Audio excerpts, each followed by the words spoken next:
Back in the day when you would be making a video game, the context and the narrative of what you were doing were very ancillary to the actual gameplay. Storytelling for the past 30 years in gaming has gone from the simplest of, okay, I've got to jump over these things, climb these ladders and save the girl, to these expansive stories which give you backstory to the enemy, backstory to the heroes.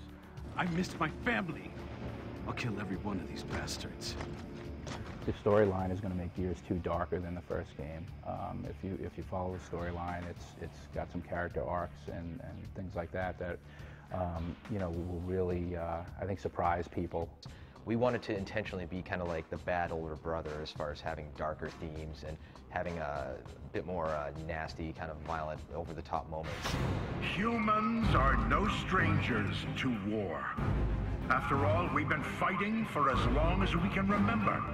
The Pendulum Wars have been going for 79 years, and then there's been 15 years of the Locust Wars. That's 94 years of combat. People have been born and died while at war, and I think it's really interesting. Like, how does that shape a society? How do you shape a society that deals with a constant war? At the end of it all, it's ultimately about hope. It's about humanity banding together to deal with a force that nobody thought they could defeat. Gears of War 2, it's the story of D-Day for humanity against the Locust Horde. I took US history. It's totally like D-Day. Everyone's in. It's like this last-ditch effort, but it's not going to be a last-ditch effort. Like, it's going to be this epic battle. Probably 5 acts worth of battle. When you have nothing left to defend, you have but one choice, which is to attack.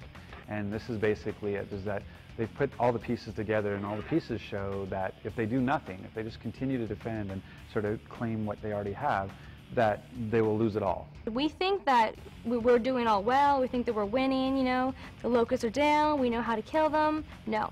Okay, so they're back. They're taking over the planet again. There it is.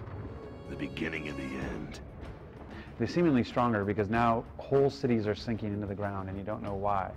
So Delta Squad is 4 close friends. Marcus Phoenix is our badass anti-hero. His best buddy, Dom Santiago. And then we've got Gus Cole, who's the over-the-top thrashball player turned soldier, and Damon Baird, who's our scientist. Welcome to Delta. These are the guys that you go drinking with, go to the strip club with, get drunk and throw up in each other's cars. These are your guys. They're like the crew from Aliens times 10. This kind of 4-man wrecking crew crossing the planet and cracking heads and not even taking any names of any kind. Running away won't help! I'll just shoot you in your asses! The Locusts have killed all the wusses, right? So all that's left are these, you know, mega soldiers. They all have a lot of respect for each other, but they all give each other a lot of crap. They're a great dysfunctional family. It's a personal journey for each of these characters. They've lost their father, their wives, their kids, and sharing that with them as they go through this world and try to survive.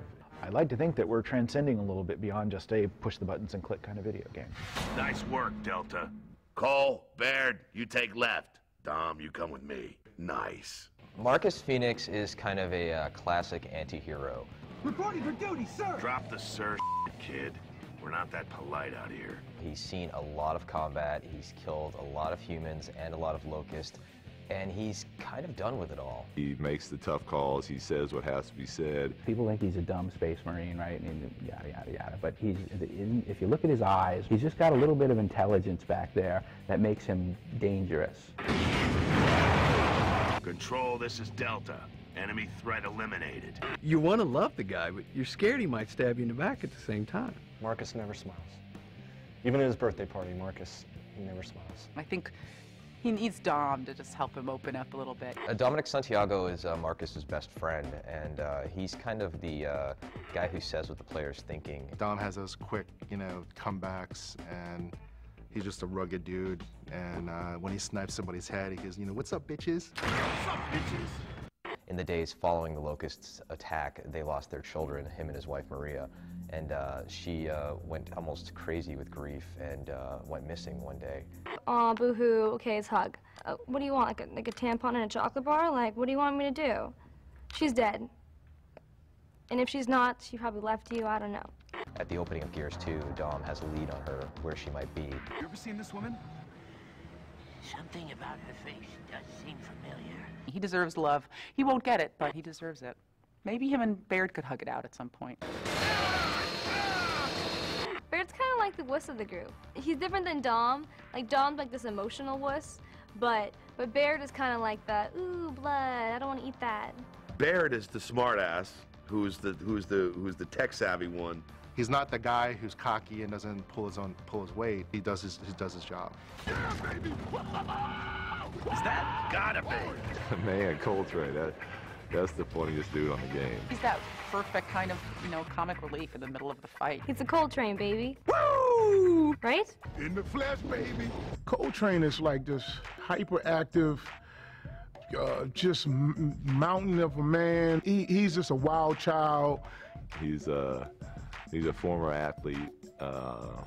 He doesn't put up with trash either. He wants to just bum rush everybody. He's not afraid of anything. Nobody plays this game like me. He's the Coltrane, baby. Yeah. He's a combo between a professional wrestler and a football, like the most famous football player of his time. Everybody loves Cole because Cole's a badass. When I play online, I'm Coltrane. That's who I am. And I love him so much that the Cole rap that comes on when you finish Gears is my ringtone on my phone. Woo! Bring it on, sucker!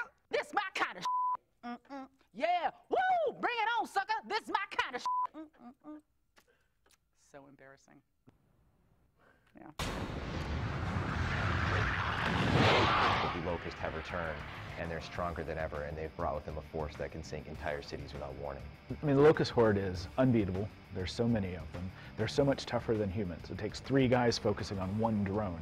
They're intelligent savages. They take cover, they don't want to die, and they know how to use weapons, they know how to use armor, they know how to use tactics. Monsters are one thing, okay? But monsters with guns, that's a whole other thing.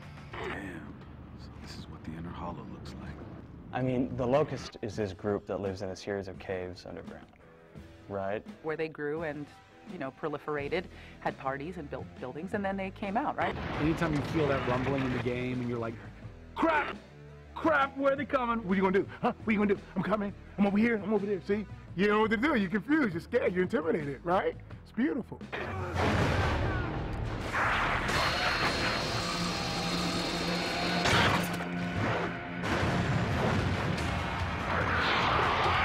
It's a mixture of unbridled rage and brutality. They're the monster side of monsters. From the human perspective, you just want to get rid of these guys. I think they should be chainsawed in half and then have their guts thrown across a square of some kind, or perhaps into a dry fountain, or down some stairs at an old mansion.